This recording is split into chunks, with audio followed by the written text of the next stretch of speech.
Hello guys, good evening everyone. Ang pagbabalik ng ating Republic Vlog.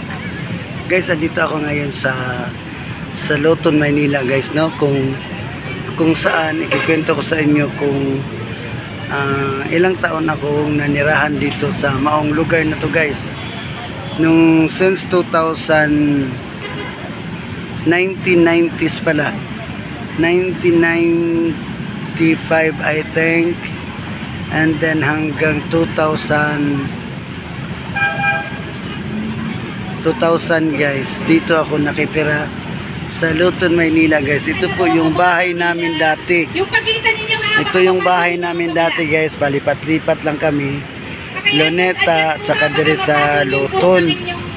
So minsan naman guys, pag magkaroon kami ng puhunan, mangupahan kami ng squatter area sa Baseco. Naalala nyo guys na merong na balitaan yung sunog sa Maestran sa Baseco. Bago lang, nung kailan lang, doon po kami nangupahan dati guys, no? Pag meron kaming pang-upa. Pero ang kadalasan guys is dito kami talaga makitira sa Loton guys.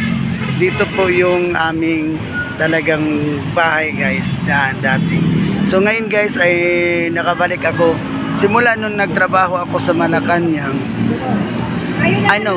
Simula nun pa lang ako nagkasakit guys, 2011 I think. 2001 ako umuwi na po sa probinsya namin ng Davao dahil po ako ay nagkasakit na noon. So nung gumaling na ako guys, pinili ko na kahit ako'y matanda na, nag-aral ako noon, na ang edad ko is 40 years old guys. Nag-aral ako ng 2010 guys, nag-aral ako sa South Philippine Adventist College ng first year to second year sa Bachelor of Science and Theology.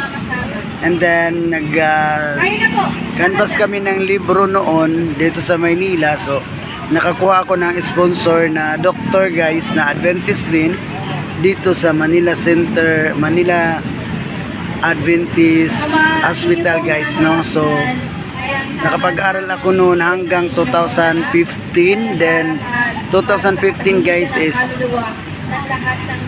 nag-apply ako sa Malacanang nung pag Duterte's administration 2016. So nakapasok ako ng 2017 hanggang 2024 ng December guys. So yun guys, nung nawalan ako ng trabaho, umuwi na ako dun sa amin. And then ngayon ang pagbabalik ko dito, mga 5 days pa ako dito guys. Kaya binisita ko yung aking tinitirahan dati na itong Loton nga guys. So merong nagrarally dito regarding dito sa ating pagtaas ng presyo ng langis guys, no? So meron dito yung mga, ito hindi ko nakakilala gaano ito mga tambay dito guys, pero meron pa rin akong nakilala kaina. Yung mga kasamahan namin ay lumapit dito sa akin, humingi nga ng pangapit. So guys, ito na rin sila ngayon, nagrarally sila regarding dito sa ating mataas nga ng ating singil na ngayon sa gasolina guys. So alam mo naman itong mga ganito guys, madalas din ako dati sumasali sa mga ganito kasi libre pagkain ang sa amin dati noon. Hindi ko alam ngayon kasi hindi naman ako nagtatanong. Ang pagkaalam ko is ito sila ay iba-ibang lugar po ito nagagaling at dito sila nagtitipon-tipon. So yun nga po guys ang magandang gabi.